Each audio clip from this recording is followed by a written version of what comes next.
નમસ્કાર, આપ જોઈ રહ્યા છો નેશન પ્લસ ન્યૂઝ. હું છું આપની સાથે હેતલ ભગત. છોટાઉદેપુરના નાલેજ, પીપલેજ અને હરવાંટ ગામે સિંચાઈ યોજના અંતર્ગત તળાવનું કામ ચાલી રહ્યું છે. ત્યારે આ કામની મુલાકાત ધારાસભ્ય રાજેન્દ્રસિંહ રાઠવા અને સાંસદ જસુભાઈ રાઠવાએ લીધી હતી અને આ કામનું નિરીક્ષણ કર્યું હતું.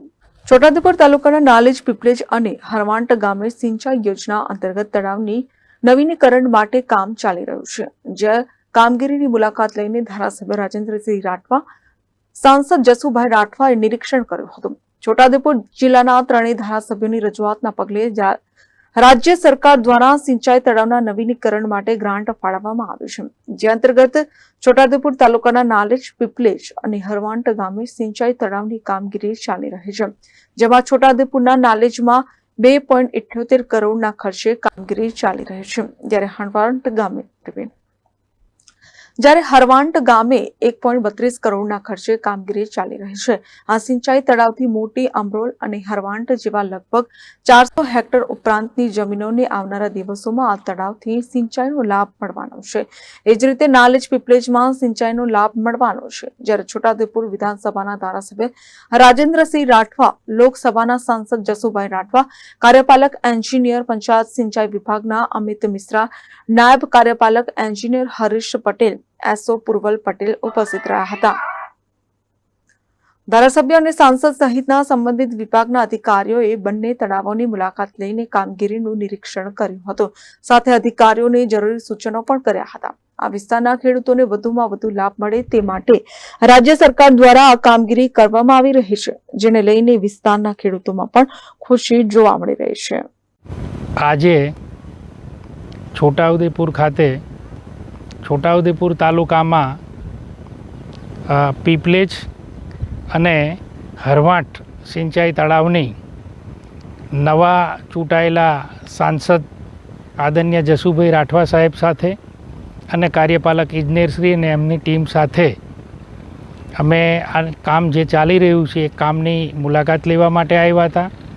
અત્યારે અમે હરવાંટ ઊભા છે અને હરવાંટની અંદર લગભગ 1.25 કરોડ કે 1.5 કરોડના ખર્ચે આ જે તળાવમાં જે એનું એચઆરની આખી લાઈન અને ગેટ સાથેનું કામ અહીંયા ચાલી રહ્યું છે, લગભગ પૂર્ણતાના આરે છે. અને આ સિંચાઈ તળાવથી મોટી અમરોલ, હરવાંટ જેવા લગભગ 400 હેક્ટર ઉપરાંતની જમીનોને આવનારા દિવસોમાં અહીંયાથી સિંચાઈ થવાનું છે. એવી જ રીતે આજે પીપલેજની પણ અમે મુલાકાત લીધી અને એમાં જે હેડ રેગ્યુલેટર અને જે એનો ડીપ વેલ હોય એ આખા નવા બનાવી દેવામાં આવ્યા છે અને ત્યાંથી પણ લગભગ 450 હેક્ટર ઉપરાંત એનાથી સિંચાઈ થવાનું છે. એટલે રાજ્ય સરકારે આ છોટાઉદેપુર તાલુકા માટે સિંગલા, આપણું પીપલેજ, હરવાંટ, ઝેર અને જાંબલી ડોલરિયા આટલા જે નાની સિંચાઈ યોજનાના સિંચાઈ તળાવોને મંજૂરી આપી અને જેનું કામ અત્યારે પૂરજોશમાં ચાલી રહ્યું છે. ઝેરનું એટલું જ ટેન્ડર થઈ ગયું છે પણ વર્ક ઓર્ડર આપવાનો બાકી છે. એટલે ઝેર સિંચાઈનું અને એ નાની ખાંડી આ બે કામ લગભગ દિવાળી પહેલાં શરૂ થઈ શકશે એ છે.